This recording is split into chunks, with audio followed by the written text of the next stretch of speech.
Hi, Nilambur furniture മാർട്ടിന്റെ ഇന്നത്തെ വീഡിയോയിലേക്ക് എല്ലാവർക്കും സ്വാഗതം.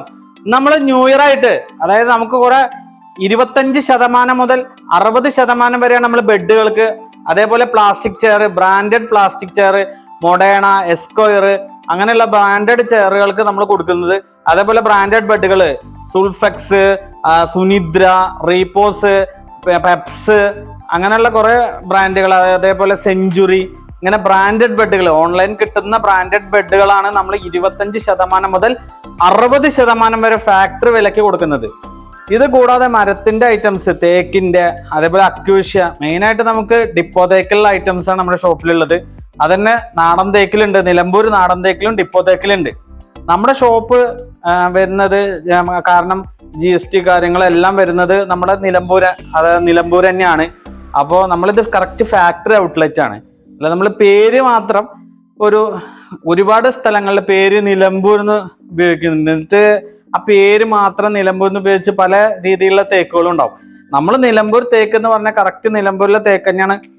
നിലമ്പൂരിലെ തൊടിയിലുള്ള തേക്കും, അതേപോലെ ഡിപ്പോ എന്നുള്ള സർക്കാരിന്റെ ഡിപ്പോ എന്നുള്ള തേക്കും നമ്മൾ യൂസ് ചെയ്ത് ചെയ്യലുണ്ട്. ഇനി നമുക്ക് ഷൊർണൂർ ഷോപ്പിൽ ബുക്ക് ചെയ്തിട്ട് ഒരു വീട്ടിലുള്ള ഫുൾ ഐറ്റംസ് ബുക്ക് ചെയ്യുന്ന ചില കസ്റ്റമർ, അവർക്ക് സമയം ഉണ്ടെന്നുണ്ടെങ്കിൽ നമ്മുടെ വർക്ക്ഷോപ്പിൽ വർക്കിംഗ് ചെയ്ത് കഴിഞ്ഞാൽ ഭാഗികമായിട്ടുള്ള വർക്ക് പോളിഷ് ചെയ്യാനായിട്ട് മുമ്പേ ഇനി പോളിഷ് ചെയ്യാതെയും കൊടുക്കും. ഇനി ഫോട്ടോ മതിച്ച പോളിഷ് ചെയ്യാതിരിക്കുന്ന ഫോട്ടോ നമ്മൾ വിട്ടുകൊടുക്കും. ഇതെല്ലാം നമ്മൾ ചെയ്യുന്നുണ്ട്.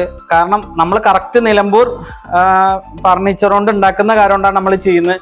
ഒരുപാട് ആളുകൾ പോയിട്ട് തെറ്റിദ്ധരിക്കപ്പെടാറുണ്ട്. കാരണം ഇന്ന് എല്ലാ ഫർണിച്ചർ ഷോപ്പിലും ചിലയിടത്ത് ഉണ്ടാവും, ഇല്ലാന്നല്ല പറയണേ, ഭൂരിഭാഗം സ്ഥലങ്ങളിലും നിലമ്പൂർ ആ പേര് വെറുതെ യൂസ് ചെയ്യുന്നുണ്ട്. ഞങ്ങൾ ഫാക്ടറിയാണ്, ഞങ്ങളും ഫാക്ടറി ഔട്ട്ലെറ്റ് തന്നെയാണ്, ഞങ്ങളുടെ ഈ ഫാക്ടറിയിൽ ഉണ്ട് എന്നൊക്കെ പറഞ്ഞ് പുറത്തുനിന്ന് വാങ്ങി വിൽക്കുന്ന ഒരുപാട് സംഭവങ്ങൾ നമുക്കറിയാം. അതിൽ പെടേണ്ട വെച്ചിട്ടാണ് നമ്മൾ പറയുന്നത്. പിന്നെ നമ്മൾ ഓരോ പ്രൈസിങ് കുറഞ്ഞതും ഉണ്ട്, കൂടിയതുണ്ട്. നമുക്ക് ഏത് പ്രൈസിലും ചെയ്യാൻ പറ്റും. ഇപ്പൊ ഏറ്റവും വില കുറഞ്ഞ സംഭവത്തിൽ കുറച്ച് വെള്ളയൊക്കെ ആയിട്ടേ ചെയ്യാൻ പറ്റുള്ളൂ. അത് നമ്മൾ ഡിപ്പോ തേക്കിന്റെ ക്വാളിറ്റി വേണമെന്ന് പറഞ്ഞാൽ നമുക്ക് ഒരിക്കലും സാധിക്കില്ല. നമുക്കിപ്പോൾ മാർക്കറ്റിൽ ഒരു 10,000 രൂപ വില വരുന്ന സാധനം നമ്മുടെ അടുത്ത് ഒരു 5,000 6,000 റേഞ്ചിൽ നമുക്ക് കിട്ടും. അല്ലാതെ മാർക്കറ്റിൽ ഇപ്പോൾ ഒരു 50,000 രൂപ വില വരുന്ന സാധനം നമുക്ക് ഈ 6,000 രൂപയുടെ ക്വാളിറ്റിയിൽ നമുക്ക് കൊടുക്കാൻ കഴിയില്ല. അപ്പൊ ആ വ്യത്യാസം നമ്മൾ മനസ്സിലാക്കണം. അല്ലാതെ നമുക്ക് ഒരുപാട് കുറവിൽ നമ്മൾ പറയുന്ന എന്ത് ഓഫറും അതിൽ ഒന്നില്ലെങ്കിൽ സ്റ്റോക്ക് തീരുന്നവരാവും, അല്ലെങ്കിൽ ക്ലിയറിംഗ് സ്റ്റൈലാവും. കട കാലിയാക്കൽ എന്ന് പറഞ്ഞിട്ട് ഞാൻ ഒരുപാട് കടകളുണ്ട്. അത് 10 കൊല്ലം കഴിഞ്ഞാലും 5 കൊല്ലം കഴിഞ്ഞാലും സെയിം വേർഡ് തന്നെ, കട കാലിയാക്കുന്നു. ഈ കട കാലിയാക്കി കട അത്രയും വില കുറച്ച് കൊടുക്കുമ്പോൾ അവര് പിന്നെ ആ കച്ചവടം ചെയ്യുന്നുണ്ടോ, അതോ അത് വെറുതെ എഴുതി വെച്ചിക്കാണോ? നമുക്ക് അങ്ങനെ നോക്കാതെ നമ്മൾ എപ്പോഴും ഒരു 3-4 ഷോപ്പ് കമ്പയർ ചെയ്യുക. അത് ബെറ്റർ സർവീസ്, അതിനെ കുറിച്ച് പറയുന്ന ഷോപ്പുകൾക്കൊക്കെ ചെല്ലുക. പിന്നെ കുറെ സ്ഥലങ്ങളിൽ നമ്മളിപ്പോ ഞാൻ ഫ്രീ കണ്ടിട്ടുണ്ട്. അതായത് ഒരു എക്സാമ്പിൾ പറഞ്ഞാൽ ബെഡ്റൂം സെറ്റ് വാങ്ങുമ്പോൾ നിങ്ങൾക്ക് അത് ഫ്രീ, ഇത് ഫ്രീ, കുറെ ഫ്രീ. ഇപ്പോൾ അങ്ങനെ ഫ്രീ, നമ്മൾ വിശ്വസിക്കാൻ പറ്റാത്ത ഒന്നിന്റെ കൂടെ ഒന്ന് ഫ്രീ എന്ന് പറയുമ്പോൾ അതൊരു നോർമൽ റേറ്റ് ആണെങ്കിൽ, ഇപ്പൊ നമ്മൾ തന്നെ ഒരു ഓഫറിൽ ഞാൻ കൊടുത്തിട്ടുണ്ട്. ദിവാങ്കോട്ട് നോർമലി എല്ലാ കടകളിലും വിൽക്കുന്ന ഒരു പ്രൈസ് പറഞ്ഞാൽ തന്നെ ഒരു 7-7.5 വരുന്ന ദിവാങ്കോട്ട് ഞങ്ങളുടെ ഓഫറിൽ 5,990. അതിന്റെ കൂടെ കൊടുക്കുന്ന ബെഡ് ഈ ഫുള്ള് ലോക്കൽ ഒന്നല്ല, ഡോക്ടർ പ്ലസ് സുൾഫെക്സിന്റെ ബ്രാൻഡഡ് ബെഡ് തന്നെ. അതിന്റെ പില്ലോട് കൂടിയിട്ട് 6,175 പില്ലോയ്ക്ക് വേറെ MRP വരുന്ന ഗിഫ്റ്റ് നമ്മൾ കൊടുക്കുന്നു. അപ്പൊ ആ രണ്ടിന് കാൽക്കുലേറ്റ് ചെയ്യുമ്പോൾ അത് ഒരിക്കലും ആ വില കൂട്ടിയിട്ടിട്ടുള്ള ഒരു സംഭവമായിട്ട് നമുക്ക് തോന്നില്ല. നമുക്ക് ഇല്ലാന്നുണ്ടെങ്കിൽ നമുക്കിപ്പോൾ ദിവാന്റെ വില ഒരു 9,500 10 എന്ന് പറഞ്ഞിട്ട് ഞാൻ ഒരു ബെഡ് കൊടുക്കുമ്പോൾ ആ ബെഡിന്റെ വില അതിൽ കൂട്ടിയെന്നായി. അപ്പോൾ ഒരു കോംബോ ഓഫർ അല്ലെങ്കിൽ ഒരു ഫ്രീ ഓഫർ കാണുമ്പോൾ അതിന്റെ യഥാർത്ഥ വില എന്ത്? ഇപ്പൊ പല ആളുകളും എന്നോട് ചോദിക്കുന്നതാണ്, ഇപ്പൊ അനദർ ഷോപ്പില് ഫ്രീ ഡെലിവറി പറഞ്ഞല്ലോ, നിങ്ങൾക്ക് എന്താ ഫ്രീ ഡെലിവറി ചെയ്താൽ ഞാൻ 2 ലക്ഷത്തിന് എടുക്കണില്ലേ 3 ലക്ഷത്തിന് എടുക്കണില്ലേ ചോദിക്കും. ഈ ഫ്രീ ഡെലിവറി എന്ന് പറഞ്ഞാൽ ഓരോ പ്രൊഡക്റ്റിലും ഒരു 30-40% മാർജിൻ വെച്ച് കയറ്റിയിട്ടുണ്ടെങ്കിൽ മാത്രമേ നമുക്ക് ഫ്രീ ഡെലിവറി കൊടുക്കാൻ പറ്റുള്ളൂ. വളരെ ചെറിയൊരു ലാഭം, 3%, 4%, 5% പ്രോഫിറ്റ് ഇട്ട് കൊടുക്കുമ്പോൾ ഒരിക്കലും ഫ്രീ ഡെലിവറി കൊടുക്കാൻ പറ്റില്ല. നമ്മൾ ടോട്ടൽ കാൽക്കുലേറ്റ് ചെയ്യുമ്പോൾ 5,000-6,000 വാടക വരുന്നിടത്ത് ടോട്ടൽ പ്രൊഡക്റ്റിൽ ഒരു 60,000-70,000 മാറ്റം വന്നിട്ടുണ്ടാവും. ആ വ്യത്യാസം നോക്കുക. പിന്നെ നമ്മൾ ക്ലബ് ചെയ്തിട്ട് ഒരേ ഏരിയയിൽ നിന്ന് 2 ടീമൊക്കെ ഉണ്ടെങ്കിൽ ഞങ്ങൾ അവരടുത്ത് ഷെയർ ചെയ്യാൻ കൊടുക്കാറ്, നമ്മളല്ലാതെ. പിന്നെ നമ്മുടെ വണ്ടി വാടക പറഞ്ഞ കിലോമീറ്റർ ചാർജ് ലെവലൊക്കെ അങ്ങനെ വലിയൊരു വാടകയാക്കിയിട്ടല്ല നമ്മൾ വാങ്ങുന്നത്. ഇതിന്റെ കാര്യങ്ങളെല്ലാം നമ്മൾ ഇതിൽ കറക്റ്റ്. പിന്നെ അതേപോലെ എക്സ്ചേഞ്ച് ഓഫർ MRPയിലാണ് ചെയ്യുക. MRP പറഞ്ഞു കഴിഞ്ഞാൽ 5,000 രൂപയുടെ പ്രൊഡക്റ്റ് 10,000 രൂപ വരും. എന്നിട്ട് പഴയതിന് 2,000 രൂപ തരാൻ പറയും. അപ്പൊ നമ്മൾ ഓൾറെഡി 5,000 രൂപയ്ക്ക് വേറെ നമ്മൾ നെറ്റ് റേറ്റിന് കിട്ടുന്ന സാധനം നമ്മൾ എടുക്കുന്നത് 10,000 രൂപയ്ക്കാണ്. അതിന് 2000-3000 പഴയതിന് കഴിഞ്ഞാലും നമ്മൾ ആക്ച്വൽ പ്രൈസിനായിട്ട് കൂട്ടിയിട്ടാണ് ആ പ്രൊഡക്റ്റ് എടുക്കുന്നത്. അപ്പൊ എക്സ്ചേഞ്ചിൽ ആരാണ് ലാഭം? ഈ എക്സ്ചേഞ്ച് സംഭവം പറഞ്ഞാൽ എല്ലാവർക്കും അറിയാം അതൊരു പറ്റിപ്പാണെന്ന്. പക്ഷെ നമ്മുടെ മൈനസ് അത് എടുക്കാൻ പോകുമ്പോൾ എക്സ്ചേഞ്ചിന് വലിയൊരു വില കിട്ടുമ്പോൾ വീട്ടിലത് വെറുതെ അവിടെ ഇരിക്കുവാണ്. അത് ഒഴിവാവും ചെയ്യലോ വെച്ചിട്ടാണ് നമ്മൾ പഴയ പ്രൊഡക്റ്റ് എടുത്തിട്ട് ആ കടക്കാർക്ക് കൊടുക്കുക. പക്ഷെ 500 രൂപ വേറെ കടയിൽ സ്ക്രാപ്പ് പറഞ്ഞു കൊടുത്താൽ വേറെ ഷോപ്പിൽ ചെല്ലുമ്പോൾ 5000 രൂപ കേൾക്കുമ്പോൾ നമ്മൾ ആ കടയിലേക്ക് ഇൻട്രസ്റ്റ് തോന്നും. പക്ഷെ ആ പ്രൊഡക്റ്റിന്റെ വില നമ്മൾ അപ്പോഴും നോക്കുന്നില്ല. ആ എക്സ്ചേഞ്ച് ഓഫറിന്റെ കാര്യങ്ങൾ നമ്മൾ നല്ല ശ്രദ്ധിക്കണം. മിക്സി എക്സ്ചേഞ്ച് ചെയ്യുന്ന പോലെ തന്നെ ചെയ്താലും ചെയ്തില്ലെങ്കിൽ 2000 കഴിയും. പഴയത് കൊടുക്കുമ്പോൾ 2000 ഓഫർ എന്ന് പറയുന്ന വെറുതെ, എന്നിട്ട് അവര് 100-150 രൂപയ്ക്ക് പൊളിക്കാൻ കൊടുക്കൂലേ? അതേ പരിപാടി തന്നെയാണ് ഈ സംഭവങ്ങളിലൊക്കെ. ഇപ്പൊ വണ്ടി കാര്യങ്ങളൊക്കെ ഷോറൂം എക്സ്ചേഞ്ച് ചെയ്യുമ്പോൾ എക്സ്ചേഞ്ച് മാത്രം ചെയ്താൽ ഒരു വാല്യൂ കിട്ടില്ലേ? അതേപോലത്തെ ഒരു വാല്യൂ ഈ പ്രൊഡക്റ്റിലൊന്നും കിട്ടാത്ത എന്താ വെച്ചാൽ നമ്മൾ വാങ്ങിക്കുന്ന പുതിയ പ്രൊഡക്റ്റില് ആ പ്രൈസ് കയറ്റിയിട്ടാണ് നമ്മൾ വാങ്ങുന്നത്. ഇത് നമുക്ക് പല പേർക്കും അറിയാം. നമ്മളിപ്പോ പുതിയ സംഭവമല്ല, പക്ഷെ അറിഞ്ഞിട്ടും നമ്മളത് പോണതാണ് നമ്മൾ ആ ഒരു സംഭവം.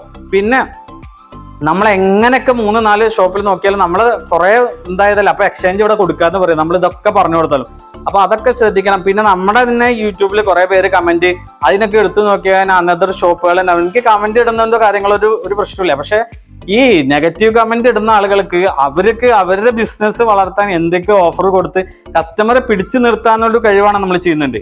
അല്ലാതെ ഇപ്പൊ ഞാനായാലും ഇപ്പൊ കുറെ ആൾക്കാർ യൂട്യൂബിൽ നമ്മൾ കാണും ഫർണിച്ചർ, അവര് ചെയ്ത് നോക്കും. നമ്മള് ഗുഡ് അയച്ചാൽ ഗുഡ് നിടും. ഒരിക്കലും നെഗറ്റീവ് പറഞ്ഞിട്ട് നമ്മൾ അവരെ പിന്നിൽ അയ്യോ നിങ്ങൾക്ക് അങ്ങനെ പറ്റില്ലല്ലോ, ഞാനത് നോക്കിയിട്ട് അതിനായിട്ട് കുറച്ച് ബെറ്റർ ആയിട്ട് എന്ത് ചെയ്യാൻ പറ്റും എന്നാണ് നമ്മൾ ചിന്തിക്കുക.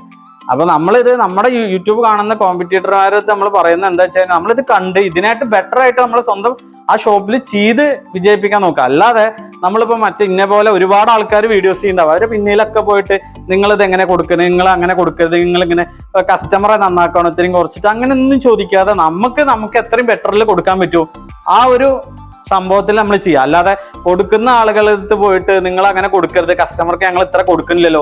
നമ്മൾ ഹോൾസെയിൽ അടിക്കുന്ന കടക്കാരുണ്ട്, കടക്കാരെ പറയും നിങ്ങൾ ഇങ്ങനെ കൊടുത്താൽ ഞങ്ങൾക്ക് തരുന്ന റേറ്റിന് നിങ്ങൾക്ക് കസ്റ്റമർക്ക് കൊടുത്താൽ ഞങ്ങൾ എന്ത് ചെയ്യുന്നു? ഞങ്ങൾ പറയും നിങ്ങൾ നമ്മളെ നിന്ന് എടുക്കണ്ട, ഇതിനായിട്ട് കുറവ് കിട്ടുന്നിടത്ത് എടുത്തോളൂ. നമുക്ക് കസ്റ്റമറെ പണിക്കിട്ട് ഒരു സംഭവമില്ല. കാരണം കസ്റ്റമർക്ക് ഇവിടെ ഹോൾസെയിൽ എന്ന് പറഞ്ഞാൽ കസ്റ്റമർക്കും ഡീലർക്കും എല്ലാവർക്കും ഒരു പ്രൈസ് തരാം. ഞങ്ങൾക്ക് ഇഷ്ടമുള്ള ആ റേറ്റിൽ ഞങ്ങൾ കൊടുക്കും. അല്ലാതെ നിങ്ങൾക്ക് അതിനും ബെറ്ററായി ചെയ്യാൻ പറ്റുമെങ്കിൽ ചെയ്തോളൂ. അപ്പോൾ അല്ലാതെ നമുക്ക് കസ്റ്റമറെ അറുത്ത് മുറിച്ചിട്ട് ഒരുപാട് പ്രൈസ് എടുത്തിട്ടല്ല, നമുക്ക് വേണ്ട കൂലി, നമുക്ക് വേണ്ട ചെലവുകളുടെ, നമുക്ക് വേണ്ട സംഭവം ചെറിയൊരു മാർജിൻ എടുത്തിട്ട് നമ്മൾ കൊടുക്കും. നഷ്ടത്തിനൊന്നും നമ്മൾ കച്ചവടം ചെയ്യില്ല, ആരും കച്ചവടം ചെയ്യില്ല. അപ്പൊ അങ്ങനെയുള്ള സംഭവത്തിൽ കറക്റ്റ് കസ്റ്റമൈസേഷൻ, കറക്റ്റ് എന്താണ് സംഭവം, നമ്മുടെ നിലമ്പൂർ ഫർണിച്ചർ മാർട്ട് ഷൊർണൂരിലും വെട്ടിക്കാട്ടിലും വരിക. 15 വർഷത്തിന് മുകളിലുള്ള സ്റ്റാഫുകളാണ് നമ്മുടെ അടുത്തുണ്ടാവുക. കറക്റ്റ് സെയിം ഫീൽഡിൽ തന്നെ ഉള്ള കാരണം അവർ അതിന്റെ കറക്റ്റ് കാര്യങ്ങൾ പറഞ്ഞു തരും. കറക്റ്റ് ഓഫേഴ്സ് കിട്ടും. നമ്മളെ കസ്റ്റമർ സ്വന്തം ഫാമിലി പോലെയാണ് എല്ലാവരും കരുതുന്നത്. നമ്മുടെ അടുത്ത് വന്നിട്ടുള്ള എല്ലാ കസ്റ്റമർക്കും നമുക്ക് അറിയാം, അത് അറിയും ചെയ്യാം. അപ്പൊ അതിന്റെ ഒരു ബേസിൽ നമുക്ക് ആളുകളെ വിട്ട് നമ്മൾ കറക്റ്റ് ആയിട്ട് ചെയ്യും. നമ്മൾ ആളുകൾക്കുള്ള വലിയൊരു വിലയല്ലാതെ ഫാക്ടറി വിലക്ക് തന്നെ നമ്മുടെ നിലമ്പൂർ ഫർണിച്ചർ മാർട്ട് ഷൊർണൂരിൽ നിന്നും വെട്ടിക്കാട്ടിൽ നിന്നും വാങ്ങാം. ഇനി പോളിഷ് ചെയ്യാതെ ഐറ്റങ്ങൾ നമ്മുടെ നിലമ്പൂരിൽ പോയിട്ട് ഫാക്ടറിയിൽ വന്ന് വാങ്ങണമെങ്കിൽ നമ്മുടെ ഷോപ്പിൽ വന്ന് ഐറ്റംസ് ബുക്ക് ചെയ്ത് കഴിഞ്ഞാൽ അതിനുള്ള സൗകര്യം നമ്മൾ ഒരുക്കുന്നതാണ്. അപ്പോൾ ഈ ന്യൂ ഇയർ ആയിട്ട് മാക്സിമം പുതിയ വീട് പണിയുന്ന ആളുകളൊക്കെ നമ്മുടെ ഷോപ്പിലേക്ക് വരിക, ഐറ്റങ്ങൾ കാണാം. നാടൻ തേക്കും ഡിപ്പോ തേക്കും നമ്മളുടെ വ്യത്യാസം നമ്മൾ കുറെ വീഡിയോകൾ ചെയ്തിട്ടുണ്ട്. ആ വീഡിയോകൾ കാണാം. നമ്മളെ ഷോപ്പിൽ നേരിട്ട് വന്നാൽ ഈ 2 ഐറ്റം എന്താണെന്ന് കാണിക്കാം. കാരണം പല ആളുകളും തേക്ക് എന്താന്ന് പോലും അറിയാതെ ഈ ഡിപ്പോ തേക്ക്, നാടൻ തേക്കിന്റെ ഫുൾ കാതിൽ ഡിപ്പോ തേക്കാണ് തെറ്റിദ്ധരിക്കുന്ന ഒരുപാട് ആളുകളുണ്ട്. ഇപ്പൊ റോഡ് സൈഡ് കാറിലൊക്കെ ഇന്ത്യയിൽ ചെയ്യാൻ ഉപയോഗിക്കുന്ന ഡിപ്പോ തേക്കാണ്. ഡിപ്പോ തേക്ക് അങ്ങനെ എല്ലാ സ്ഥലങ്ങളിലും അങ്ങനെ കിട്ടില്ല. അപ്പൊ അത്രയും കോസ്റ്റ്ലിയും അത്രയും ഫിനിഷിംഗ് ഉള്ള ഐറ്റാണ് ഡിപ്പോ തേക്ക്. അപ്പൊ ആ ഡിപ്പോ തേക്ക് യഥാർത്ഥത്തിൽ എന്താന്നൊക്കെ നമ്മുടെ ഷോപ്പില് ഷൊർണൂർ ഷോപ്പിലും വെട്ടിക്കാട്ടിരി ഷോപ്പിലും വന്നേ നമ്മുടെ സെയിൽസ് എക്സിക്യൂട്ടീവ് അതേപോലെ ഞാൻ ഉണ്ടാവും. നമ്മുടെ അടുത്ത് വന്നിട്ട് ചോദിക്കുക, അതിന്റെ ഡീറ്റെയിൽസ് നമ്മൾ പറഞ്ഞുതരും. അപ്പൊ എല്ലാവർക്കും നമ്മളെ ഹാപ്പി ന്യൂ ഇയർ നേരുന്നു. Okay, thank you.